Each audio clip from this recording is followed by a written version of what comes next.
1950, o Brasil instituiu a figura da assistência judiciária gratuita para dar oportunidade àquelas pessoas que efetivamente não têm condições de arcar, que possa correr o processo. Agora, o que eu digo é que, para o sistema judiciário, os servidores estão todos sendo remunerados, independente do processo ser gratuito ou não. Uhum. Agora, o perito acaba assumindo. Não, é um valor muito pequeno, né? Muito pequeno. Hoje, em Minas Gerais, está bruto, R$ 612 para a engenharia. Tem outras profissões que têm valores menores, tem outros que têm um pouco maiores. Dependendo da complexidade do caso, pode aumentar esse valor, pode ir até 3 vezes isso, seria 1.800 bruto, fora os descontos. Inclusive, o TJ procurou o CREA para indicar um representante para compor um grupo de trabalho e fazer uma análise dessa remuneração, porque é o que eu falo, o que eu falei aqui, quem está assumindo esse custo é o próprio perito. Mas aí você vai fazer a gratuita e eu vou te nomear para outras pagas. Não está certo um profissional, um processo, uma parte que está pagando o trabalho do perito no seu processo, remunerar o perito também por aquelas horas que ele dedicou para a perícia gratuita.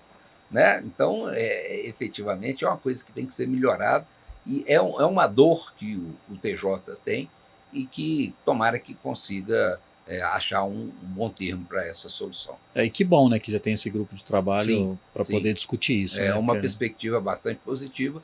Foram uma das ações que nós conseguimos lá junto, como coordenando a Comissão de Avaliação e Perícias, a capa do Conselho. E é bom o pessoal entender que esses valores que você citou são para processos que... Minoria. Diria que aí 30%, 30%, 40%. O resto não, são remunerados mesmo, né? Dependendo do tamanho do processo, dos valores. O perito é que define, ele faz a proposta de honorários. Ele analisa o processo, vê o trabalho, a quantidade de horas, a complexidade e apresenta a proposta. Quem normalmente pede a perícia, paga o perito. Depois, quem perder a causa, dentro dos honorários subcomerciais, paga eventualmente as custas que o outro pagou, né? As despesas que a outra parte teve. Então, quem perder a disputa assume o prejuízo todo, os gastos todos. Mas, inicialmente, quem pede a perícia é que é responsável pelo pagamento do perito. Perfeito.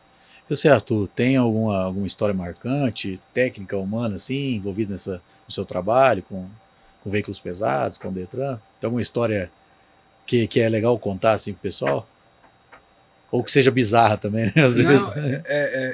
Assim, às vezes nem chega ao ponto da nossa contribuição ser tão importante no âmbito geral, que às vezes não precisa nem ser de fato confeccionar um laudo. Às vezes uma consultoria que você dá para uma pessoa no ramo, ainda na esfera administrativa, você ajuda ela muito, porque recentemente mesmo, isso aí tem coisa de um mês, até menos, um grande amigo e cliente também me pediu ajuda para poder ajudar uma pessoa que estava numa situação delicada. Ele é proprietário de um caminhão, e aí esse caminhão estava na mão do motorista dele, estava descendo uma serra, e ao final dessa serra, de em torno de uns 28 quilômetros, quando ele parou no pé da serra, num posto de gasolina, o caminhão veio a pegar fogo. E tudo bem, passou pelo processo de auditoria interna da Associação de Proteção Veicular, onde a associação contratou um perito da confiança dela para poder fazer essa avaliação, né, da causa do incêndio e tudo mais. E aí, nesse caso, foi confeccionado um parecer técnico, onde indicava que o incêndio se deu em razão de um problema nos freios, que era decorrente de uma falha de manutenção. E nisso esse rapaz já estava numa situação financeira assim, muito, muito complicada, aí me procurou e tudo mais, me contou o caso, eu falei, vamos estudar, vamos ver o que a gente pode fazer aí. E aí eu fui ler o laudo, e assim, de fato, assim, até pelas filmagens, dava para ver claramente que o incêndio tinha se iniciado nos eixos traseiros, né? No caso, se não me engano, era o eixo trator do veículo. Só que no laudo, o profissional ele escrevia que era uma falha de manutenção. Só que ele não indicava de maneira clara e objetiva qual que era essa falha. E ele falava assim, Arthur, cara, eu faço a manutenção em dia, eu mesmo que mexo os meus caminhões e tudo mais. E eu tinha pagado um valor para um terceiro fazer uma conferência desses freios. Eu falei, não, vou estudar. E aí eu ajudei essa consultoria no sentido de que a gente confeccionar uma contestação de maneira a mostrar assim, ó, num caso de uma negativa, tem que estabelecer essa cadeia causal de maneira clara. Então, assim, onde foi que ele falhou na manutenção? Foi lona de freio gasta? Foi catraca de freio que não estava regulando direito? E assim, o caminhão todo queimado, já os vestígios já se consomem pelo fogo. E aí ele já desesperançoso, falei, calma, vamos estudar, vamos ver o que vai acontecer e tudo mais, que nada é perdido. Né? Você está no seu direito de contestar. Eles ainda não bateram o martelo e falaram que não vão pagar. E ele já na situação que...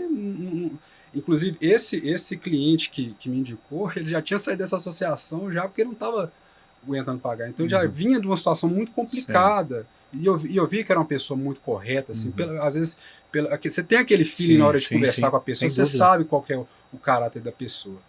E a gente estudou, e nessa contestação, que não chegava nem a ser um laudo, a gente demonstrou, olha, não foi estabelecido, de fato, indicado de maneira objetiva, ó, ele falhou nisso aqui, ou ele falhou nesse outro ponto. O laudo do técnico que da fez, associação. Da associação. E de fato não tinha assim, nenhum indício, até pelo material que ele tinha juntado, das manutenções anteriores. Então, assim, aí ele submeteu isso aí e aí aguardou a resposta do técnico. A associação pediu uma resposta para o parecer desse técnico. Aí o técnico falou assim, ó, eu não vou mudar nada, mas também não tem nada a acrescentar. Ou seja, deixou eles meio que na mão.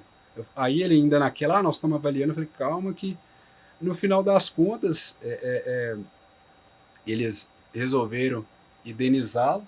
Então, assim, se evitou-se todo um custo aí de acionar na justiça, né, ter um processo... E a demora, né? A demora, o cara tem 2 caminhões ali, então, assim, é um prejuízo considerável. Ele já não está faturando que o caminhão dele está parado. Então, assim, essa ajuda aí para não deixar escalar no processo judicial também é muito importante também, assim, por parte de quem está nessa área, igual o André está falando dessa questão de foi procurado ele para fazer o laudo da cadeira. Quem sabe se tivesse talvez uma conversa antes e o pessoal fosse mais, vamos conversar aqui, vamos ainda nessa esfera administrativa, ter uma tratativa, porque vai ser bom para ambos os lados, né? Sempre.